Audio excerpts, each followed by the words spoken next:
ವಕ್ಫ್ ಭೂಮಿ ವಿರೋಧಿಸಿ ಇಂದು 5 ಜಿಲ್ಲೆಗಳಿಗೆ ಶಾಸಕ ಯತ್ನಾಳ್ ಟೀಮ್ ಪ್ರವಾಸ.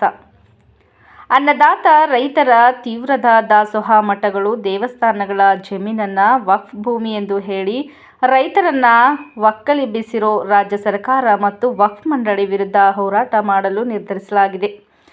ಬಿಜೆಪಿ ಶಾಸಕ ಬಸವನಗೌಡ ಪಾಟೀಲ್ ಯತ್ನಾಳ್ ನೇತೃತ್ವದ ತಂಡ ವಕ್ಫ್ ಭೂಮಿಯ ಸಮಸ್ಯೆ ಎದುರಿಸುತ್ತಿರೋ 5 ಜಿಲ್ಲೆಗಳಲ್ಲಿ ಪ್ರವಾಸ ಮಾಡಿ ಮನವಿ ಸ್ವೀಕರಿಸಲಿದೆ. ಅಲ್ಲದೆ ಕೂಡಲೇ ರೈತರಿಗೆ ನ್ಯಾಯ ಕೊಡಿಸುವಂತೆ ಆಗ್ರಹಿಸಿ ಜಿಲ್ಲೆಗಳ ಜಿಲ್ಲಾಧಿಕಾರಿಗಳಿಗೆ ಮನವಿ ನೀಡಲಿದೆ.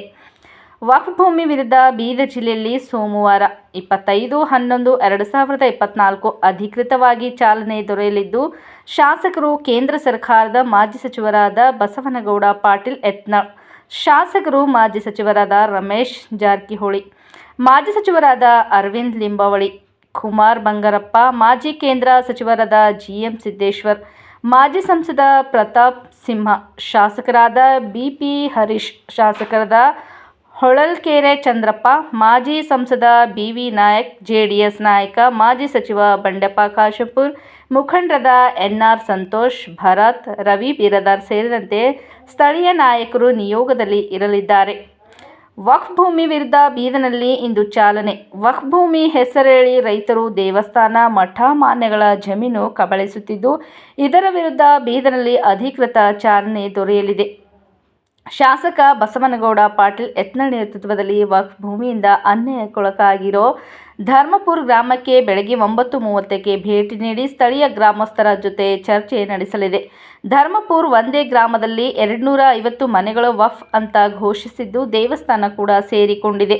ವಿಶೇಷವೇನೆಂದರೆ ಸ್ವಂತ ಮನೆಗಳ ಜೊತೆ ಸರ್ಕಾರ ಕಟ್ಟಿಸಿಕೊಂಡಿರೋ ಮನೆಗಳು ಕೂಡ ಈಗ ವಕ್ಫ್ ಆಸ್ತಿ ಅಂತ ಘೋಷಣೆ ಆಗಿದ್ದು, ರೈತರ ಬೆನ್ನಿಗೆ ಬಿಜೆಪಿ ನೇತೃತ್ವದ ತಂಡ ನಿಲ್ಲಲಿದೆ. ಗಣೇಶ್ ಮೈದಾನದಲ್ಲಿ ಸಭೆ, ಜಿಲ್ಲಾಧಿಕಾರಿಗಳಿಗೆ ಮನವಿ. ಧರ್ಮಪುರ ಗ್ರಾಮಕ್ಕೆ ಭೇಟಿ ನೀಡಿದ ಬಳಿಕ ಬೀದರ್ನ ಮೋಹನ್ ಮಾರ್ಕೆಟ್ ಬಳಿ ಇರೋ ಗಣೇಶ್ ಮೈದಾನದಲ್ಲಿ ಸಾರ್ವಜನಿಕ ಸಭೆ ಮಾಡಲಿರೋ ನಿಯೋಗ ರೈತರ, ಮಠಾಧೀಶರ, ದೇವಸ್ಥಾನಗಳ ಮನವಿ ಸ್ವೀಕರಿಸಲಿದೆ. ಈ ಕಾರ್ಯಕ್ರಮದಲ್ಲಿ ವಿವಿಧ ಮಠಗಳ ಮಠಾಧೀಶರು ಭಾಗಿಯಾಗಲಿದ್ದಾರೆ. ಬಳಿಕ ಆ ಮನವಿಗಳನ್ನು ಆಲಿಸಿ ಸಮಸ್ಯೆಗಳನ್ನು ಸರಿಪಡಿಸುವಂತೆ ಜಿಲ್ಲಾಧಿಕಾರಿಗಳಿಗೆ ಮನವಿ ನೀಡಲು ಕಾಲ್ನಡಿಗೆಯಲ್ಲಿ ನಿಯೋಗ ತೆರಳಲಿದೆ. ಅಂಬೇಡ್ಕರ್ ಚೌಕ್, ಶಿವಾಜಿ ಚೌಕ್ ಮೂಲಕ ಪಾದಯಾತ್ರೆ ಜಿಲ್ಲಾಧಿಕಾರಿಗಳ ಕಚೇರಿ ತಲುಪಲಿದೆ. ಸಂಜೆ 4 ಗಂಟೆಗೆ ಚಟ್ನಳ್ಳಿಗೆ ಭೇಟಿ ನೀಡಲಿರೋ ತಂಡ ಸಂಜೆ 4 ಗಂಟೆಗೆ ಬೀದರ್ನ ಚಟ್ನಳ್ಳಿಗೆ ಬಸವನಗೌಡ ಪಾಟೀಲ್ ಯತ್ನಾಳ್ ನೇತೃತ್ವದ ತಂಡ ಭೇಟಿ ನೀಡಲಿದೆ. ಚಟ್ನಹಳ್ಳಿಯಲ್ಲಿ 960ಕ್ಕೂ ಹೆಚ್ಚು ಎಕರೆ ಭೂಪ್ರದೇಶ ವಕ್ಫ್ ಅಂತ ಹೇಳಿದ್ದು, ಇದರಿಂದ 350ಕ್ಕೂ ಹೆಚ್ಚು ರೈತ ಕುಟುಂಬಗಳಿಗೆ ಸಮಸ್ಯೆಯಾಗಿದೆ. ಹಾಗಾಗಿ ಆ ಗ್ರಾಮದ ರೈತ ಕುಟುಂಬದ ಸಮಸ್ಯೆ ಆಲಿಸಲು ನಿಯೋಗ ಭೇಟಿ ನೀಡಲಿದೆ. ಬಾಗಲಕೋಟೆಯಲ್ಲಿ ನಡೆದ 71ನೇ ಅಖಿಲ ಭಾರತ ಸಹಕಾರ ಸಪ್ತಾಹ 2024ರ ಸಮಾರಂಭದಲ್ಲಿ ಮುಖ್ಯಮಂತ್ರಿ ಸಿದ್ದರಾಮಯ್ಯನವರು ಬೀದರ್ನ ಕುಂಬಾರ್ ಕರಕುಶಲ ಕೈಗಾರಿಕಾ ಸಹಕಾರ ಸಂಘದ ಅಧ್ಯಕ್ಷರಾದ ಬಾಬುರಾವ್ ಕುಂಬಾರ್ ಅವರಿಗೆ ಸಹಕಾರ ರತ್ನ ಪ್ರಶಸ್ತಿ ನೀಡಿ ಸನ್ಮಾನಿಸಿ ಗೌರವಿಸಿದರು. ಈ ಕಾರ್ಯಕ್ರಮದಲ್ಲಿ ಒಟ್ಟು 70 ಜನರಿಗೆ ಸಹಕಾರ ರತ್ನ ಪ್ರಶಸ್ತಿ ನೀಡಿದ್ದು, ಬೀದರ್ನ ಬಾಬುರಾವ್ ಕುಂಬಾರರಿಗೆ ದೊರಕಿರುವುದು ಜಿಲ್ಲೆಗೆ ಸಂದ ಕೀರ್ತಿಯಾಗಿದೆ. ಇವರು ಕರ್ನಾಟಕ ರಾಜ್ಯ ಕುಂಬಾರ ಮಹಾಸಂಘದ ಸಂಘಟನಾ ಕಾರ್ಯದರ್ಶಿಯಾಗಿ, ದಕ್ಷಿಣ ಭಾರತ ಕುಂಬಾರ ಫೆಡರೇಷನ್ ರಾಜ್ಯ ಉಪಾಧ್ಯಕ್ಷರಾಗಿ, ಅಖಿಲ ಭಾರತ ಕುಂಬಾರ ಸಮಿತಿಯ ಸದಸ್ಯರಾಗಿ ದುಡಿಯುತ್ತಿರುವ ಇವರು ಜಿಲ್ಲೆಯ ಪಂಚಾಯತಿ ಖಾದಿ ಗ್ರಾಮೋದ್ಯೋಗದಿಂದ ಬೆಳಗಾವಿಯ ಖಾನಾಪುರದಲ್ಲಿ 72 ಜನ, ಬೀದರ್ನವರೆಗೆ 10 ದಿನಗಳ ಕಾಲ ಕುಂಬಾರಿಕೆ ತರಬೇತಿ ಕೊಡಿಸಿರುವರು. ಕೆಯುಡಿಸಿಯಿಂದ 100 ಜನರಿಗೆ ಕುಂಬಾರಿಕೆ ತರಬೇತಿ ನೀಡಿ ಮಡಿಕೆ ತಯಾರಿಸುವ ಚಕ್ರ ಯಂತ್ರಗಳನ್ನು ಕೊಡಿಸುವರು. ದೇವರಾಜ ಅರಸು ಅಭಿವೃದ್ಧಿ ನಿಗಮದಿಂದ ಸಾಲ ಸೌಲಭ್ಯಗಳನ್ನು ಒದಗಿಸುವಲ್ಲಿ ಮಹತ್ತರ ಪಾತ್ರ ವಹಿಸಿರುವರು.